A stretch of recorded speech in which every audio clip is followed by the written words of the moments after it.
Greetings from Toronto. How are all of you today? Yay! Good, Thanks thank for having you. us. Good, good. Thank you again. I always love catching up with you guys every year around this time. So I have to, I expect a season four. So I'm already telling you that. Okay. So Oh, there we you love go. that. I'll Manifesting, start that's with how you we do it. today. I wanted to know, I mean, first of all, we jumped right into season three, no holds barred. This is what I love so much about this show. You guys just get it going. And I wanted to know from you, after now playing this character for three seasons, what is it that just attracts us so much to this show? What do you think it is that we love it and that we cannot get enough? Who are you asking? Tyler, sorry. Me. Oh, Yes, you're first um, today. great. I've had 2 cups of coffee, so that's great. I think one of the great advantages that we have on this show is really being on this network, because so many people already love and enjoy this network for the things that they can absolutely rely on, which is good family storytelling and shows about love and just the different ways that we express and receive it.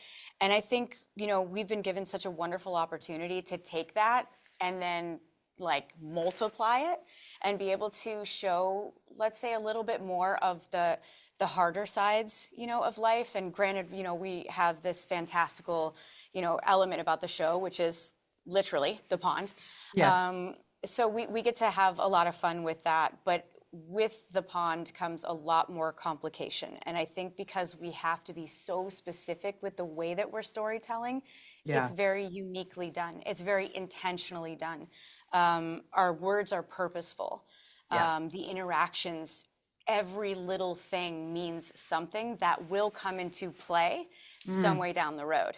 So I think the fact that you do get so invested in the story, but also the characters individually, but we find these dynamics that we love between each of these characters that Yeah. I think holds a really special place. People can see themselves in these characters truly and genuinely. 100%, I agree. Evan, I want to ask you because this is the kind of show where you want to hear "Go jump in the pond." Like, Mm. who doesn't want to go jump in the pond? I would love to jump in the pond. You got to jump in the pond. I mean, in season two, we saw that, right? For you to be able to grow with Elliot over these three seasons, and where he's gone and the connection with Pat, what a gift! Seriously.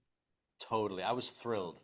I was thrilled when I read the episode when I got to time travel at the end of last year. And I think I'm really grateful to the writers because they created a character that is so rewarded internally by getting to time travel. It's not just sort of like a woo-woo fancy experience. Like Yeah. every time a character travels in this show, they're really working into their past. And one of the thematic elements of this show that makes it so evocative is that we're always navigating this choice between, are you going to try to change your past or are you going to change your relationship to the past? Yeah. And that's something that is so universal and relatable because we're all trying to relate to our past in everyday life. And so getting to watch these characters do it, I think is every week just a gift, and it's a gift to be able to tell the story.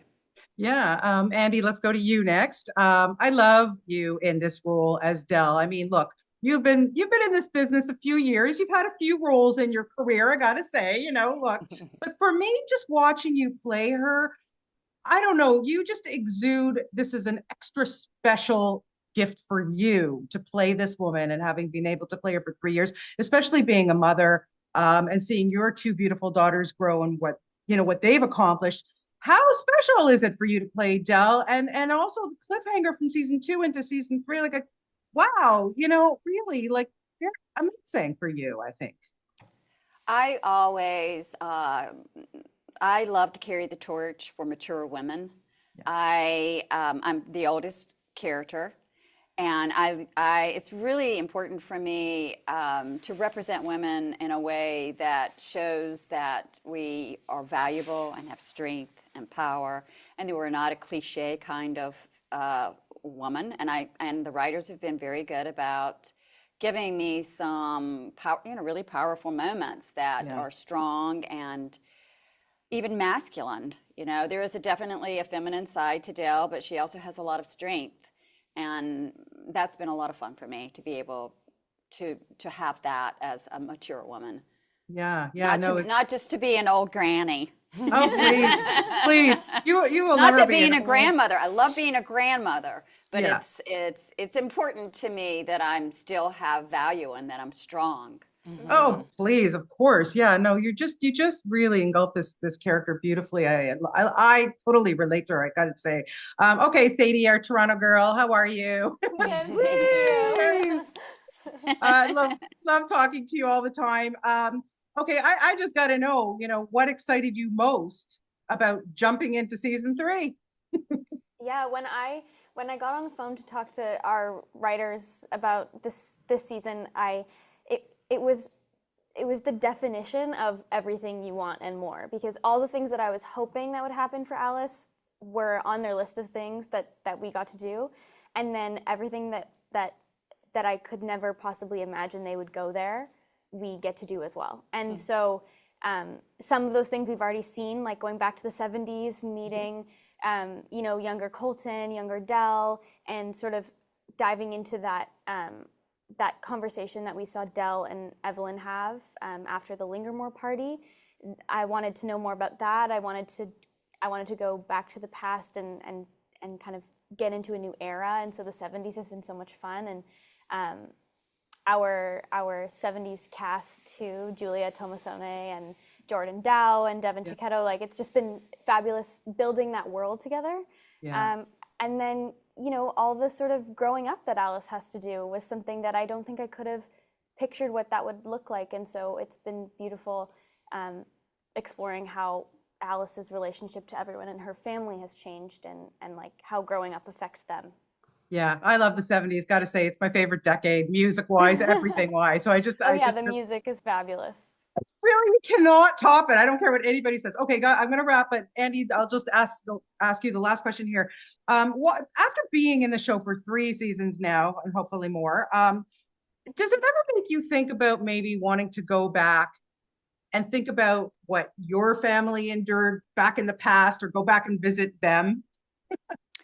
I've always had that inkling, which is, I think, why this show appeals to so many people. I think that idea and desire to be able to go back in time is something that lives in all of us, and it's exciting to watch this show.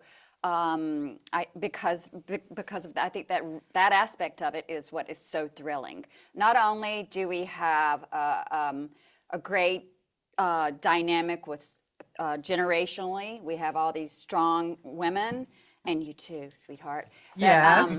But we have that. But I think this fantasy of being able to go back in time is really appealing, and I think it's just so much fun to watch this show, and people are enjoying it, and we're so thankful. We're really thankful that they do love the show.